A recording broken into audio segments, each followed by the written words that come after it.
আসসালামু আলাইকুম ওয়া রাহমাতুল্লাহি ওয়া বারাকাতুহু।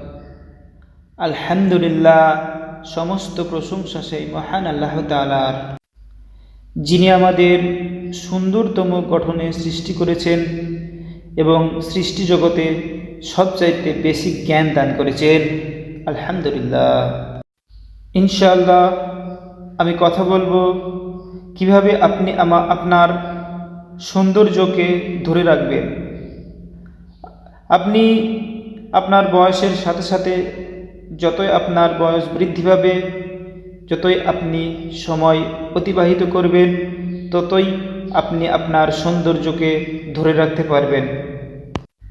আমি গ্যারান্টির সাথে বলতে পারি, যতই আপনার বয়স বৃদ্ধি পাবে, আপনি ততই আপনার সৌন্দর্যকে ধরে রাখতে পারবেন, সৌন্দর্যকে বৃদ্ধি করতে পারবেন ইনশাআল্লাহ। তার আগে আপনাকে জানতে হবে মানুষের সৌন্দর্যটা আসলে কি। আউযু বিল্লাহি মিনাশ শাইতানির রাজীম। বিসমিল্লাহির রহমানির রহিম। ওয়াত-তিনি ওয়াজ-যাইতুন ওয়া তুরি সিনিন ওয়া হাযাল বালাদিল আমিন। লাকাদ খালাকনাল ইনসানা ফি আহসানি তাকবীম সুম্মা রাদাদনাহু আসফালা সাফিলিন ইল্লাল্লাযীনা আমানু ওয়া আমিলুস সালিহাতি ফালাহুম আজরুন গায়রু মামনুন। ফামা ইউকাযযিবুকা বা'দু বিদ্দীন আলাইসাল্লাহু বিআহকামিল হাকিমিন। লাকাদ খালাকনাল ইনসানা ফি আহসানি তাকবীম। আমার মহান আল্লাহ তাআলা এখানে বলেছেন, সূরা ৩, এই সূরাতে তিনি এই আয়াতে বলেছেন যে তিনি মানুষকে সৃষ্টি করেছেন সুন্দরতম গঠনে। আলহামদুলিল্লাহ, আলহামদুলিল্লাহ। আমার মহান আল্লাহ তাআলা বহু কিছু সৃষ্টি করেছেন। এই দুনিয়াতে সৃষ্টি করেছেন কত গাছপালা, নদী, ঝর্ণাধারা, এমনকি সৃষ্টি করেছেন চন্দ্র, সূর্য, কত গ্রহ, নক্ষত্র। তো যখন আমার আল্লাহ তাআলা এগুলো সৃষ্টি করেছেন, তো এক্ষেত্রে বলেছেন আমি এগুলো সৃষ্টি করেছি, আসমান সৃষ্টি করেছি, নদী সৃষ্টি করেছি।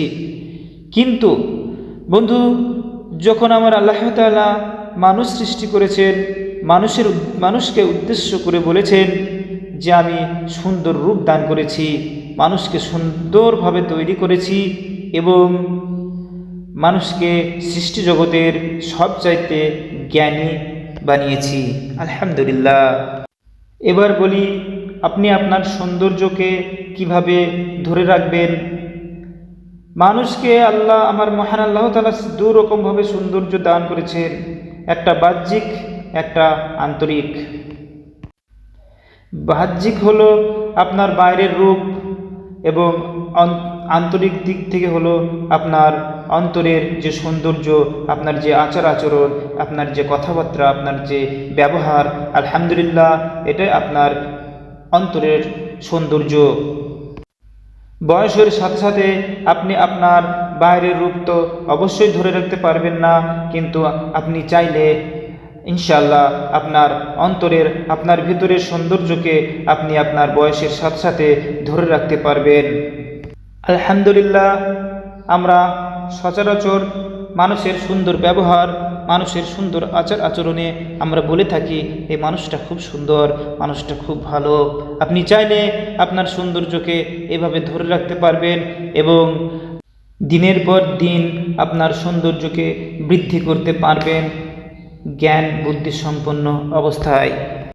আলহামদুলিল্লাহ।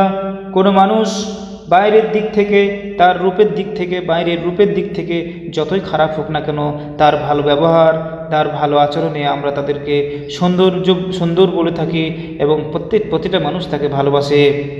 কোনো মানুষ আপনার কাছে হয়তো সুন্দর নয়, কিন্তু কোনো না কোনো মানুষের কাছে তার কাছে অধিক সুন্দর, অনেক ভালো।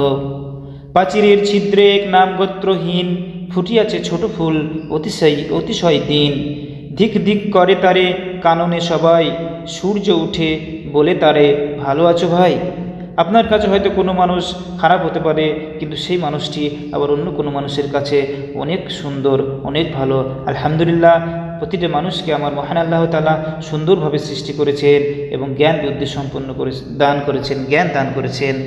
আলহামদুলিল্লাহ, একটি সন্তান যতই কুৎসিত দেখতে হোক না কেন, তার মায়ের কাছে সেই বিশ্বের সেরা, সেই বিশ্বের সবচাইতে সুন্দর।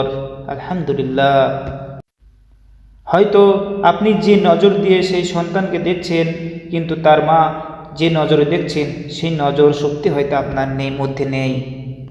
আবার দেখবেন কোনো মানুষ দেখতে খুব সুন্দর, বাইরের রূপটা খুব অতুলনীয়, ভীষণই সুন্দর, কিন্তু তার খারাপ আচরণ, খারাপ ব্যবহারে, মানুষের সাথে অসৎ ব্যবহারে তার ভিতরের সৌন্দর্যকে নষ্ট করে দিয়েছে। তবে যতই বাইরের দিক থেকে সে সুন্দর হোক না কেন, মানুষ তাদেরকে ঘৃণা চোখে দেখে। আলহামদুলিল্লাহ, আমার মহান আল্লাহ তাআলা মানুষকে দুরকমভাবে সুন্দর দান করেছেন, একটা আন্তরিক দিক থেকে এবং একটা বাহ্যিক দিক। খারাপ আচরণ, খারাপ ব্যবহারে যাদের অন্তর কুৎসিত হয়ে যায়, যাদের অন্তর নষ্ট হয়ে যায়, আমার মহান আল্লাহ তাআলা তাদের আত্মাকে একটা মৃত পচা গলা লাশের সাথে তুলনা করেছে। কারণ একটা মৃত পচা গলা লাশ কোনো মানুষের চোখে ভালো হতে পারে না, সবাই তার থেকে দূরে থাকতে চায়। তাই বন্ধুরা, আমি একটা কথা বলবো, আমরা যেন ওই পচা গলা লাশের মতো তৈরি না হয়ে যায় জীবিত অবস্থায়। আমরা প্রতিটা মানুষের সাথে, প্রতিটা জীবজন্তুর সাথে, যার সাথে যেমন ব্যবহার করলে আমার আল্লাহ তাআলা খুশি হবে, সেইভাবে যেন আমরা চলি বা সেইভাবে চলার যেন সর্বোচ্চ চেষ্টাটা করি। সমস্ত প্রশংসা সেই মহান আল্লাহ তাআলার। যেমন ধরুন, আপনি বাজার থেকে একটা ফল কিনে নিয়ে আসলেন, খুব সুন্দর দেখতে, কিন্তু বাড়িতে এসে যখন কেটে খাবেন তখন দেখলেন যে এর ভেতরে পোকা ধরে গেছে, এর ভেতরটা খারাপ। যেমনটি ওই মানুষের অন্তরটা নষ্ট হয়ে গেছে তার খারাপ আচরণে। তো বন্ধু, বাইরের থেকে যতই সুন্দর হোক না কেন, যদি তার অন্তরটা যদি নষ্ট হয়ে যায়, কখনোই সে কোনো মানুষের কাছে সুন্দর হতে পারে না। ধরে নিন, আপনি বাজার থেকে একটা নারকেল বা ডাব এনেছেন এবং কেটে ভেতরটা দেখলেন নষ্ট হয়ে গেছে, পানিটা নষ্ট হয়ে গেছে, ডাবের শ্বাসগুলো নষ্ট হয়ে গেছে বা নারকেলের শ্বাসগুলো নষ্ট হয়ে গেছে, তখন আপনি ওটা খান না, তখন আপনি ওটা ছুঁড়ে ফেলে দেন। তো কোনো মানুষের অন্তর যখন নষ্ট হয়ে যায়, খারাপ হয়ে যায় তার আচরণে, কোনো মানুষ তাকে ভালোবাসতে চায় না, সবাই তার থেকে দূরে থাকতে চায়। সামনে যতই সম্মান করুক না বন্ধু, সে পিছনে কিন্তু তার সাথে দূরেই থাকার চেষ্টা করে। আসসালামু আলাইকুম ওয়া রাহমাতুল্লাহি ওয়া বারাকাতুহু। বর্তমানে আপনি অনেক নেতাদেরকে দেখবেন, যাদের আমরা বর্তমান নেতা বলে মনে করি, আসলে ওরা প্রকৃত নেতা নয়। তাদেরকে মানুষ যতই ভোট দিয়ে জয়ী করুক না কেন, কিন্তু তাদের ব্যবহার, আচরণে মানুষ পিছনে কিন্তু তাদের কখনোই ভালোবাসেন না। সব নেতার কথা বলিনি, কিছু কিছু এমন আছে আপনার নজরে। আবার কখনো দেখবেন যে বাজার থেকে আপনি হয়তো একটা কিছু খাবার জিনিস এনেছেন, ফল একটা হয়তো সস্তায় পেয়েছেন, নিয়ে এসছেন, কিন্তু ওপরটা হয়তো খুব একটা ভালো নয়, কিন্তু আপনি যখন কেটে খাবেন, ভেতরটা খাওয়ার সময় আপনি দেখবেন যে খুবই মিষ্টি, খুবই সুস্বাদু, আপনি কিন্তু সেটা খুব আনন্দের সাথে খাবেন।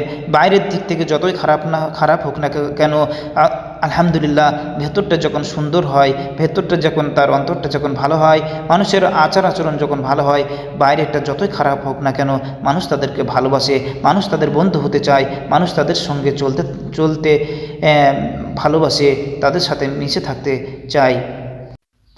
আবার ধরুন, আপনি চাষ করেছেন, ধান চাষ করেছেন, এবার দেখা গেল খুব সুন্দর গাছ হয়েছে, কিন্তু ধানটা ভালো হয়নি, তাহলে আপনার কাছে সেটা কখনোই ভালো হতে পারে না, আপনার কাছে সেটা খারাপ লাগে। তো বন্ধু, মানুষের চেহারা, মানুষের রূপ যতই সুন্দর হোক না কেন, তার ভেতরটা যদি নষ্ট হয়ে যায়, খারাপ ব্যবহারে তার আচরণটা যদি খারাপ হয়, কোনো মানুষের কাছে সে ভালো হতে পারে না। একটা গাছ যেমন তার ফলে পরিচিত, একটা গাছ যতই দেখতে পাতলা হোক, যতই খারাপ হোক না কেন, যদি সেই গাছের ফলটা যদি খুব ভালো হয়, তো তাহলে মানুষ সেই গাছটাকে রেখে দেয়, যত্ন করে। আবার একটা গাছ যখন যতই মোটাসোটা, যতই ভালো হোক না কেন দেখতে, যদি সেই গাছের ফল যদি ভালো না হয়, তাহলে মানুষ সেই গাছটাকে কেটে ফেলে। তো কোনো মানুষ যখন তার যতই সুন্দর হোক, যতই ভালো হোক না কেন, বাইরের দিক থেকে যখন তার ফলটা খারাপ হয়, ফল মানে তার আচার আচরণ, তার ব্যবহার যদি খারাপ হয়, প্রতিটা মানুষ তাকে ঘৃণার চোখে দেখে, তাদেরকে মানুষ কখনোই ভালোবাসতে চায় না। আমার মহান আল্লাহ তাআলা আমাদের প্রতিটি মানুষকে সঠিক রাস্তায় চলার তৌফিক দান করুন, এবং আমরা যে রাস্তায় চললে আপনি খুশি হবেন সেই রাস্তায় আমাদেরকে চালান। আমরা পাপ করতে অভ্যস্ত, ইয়া আল্লাহ, আমরা পাপ করতে বড় খুশি হই, কিন্তু তুমি আমাদের অন্তরকে এমনভাবে সৃষ্টি করুন যেন পাপ কাজে আমাদের ঘৃণাবোধ হয়, এবং ভালো কাজ করতে আমরা যেন খুশি আনন্দ উপভোগ করতে পারি।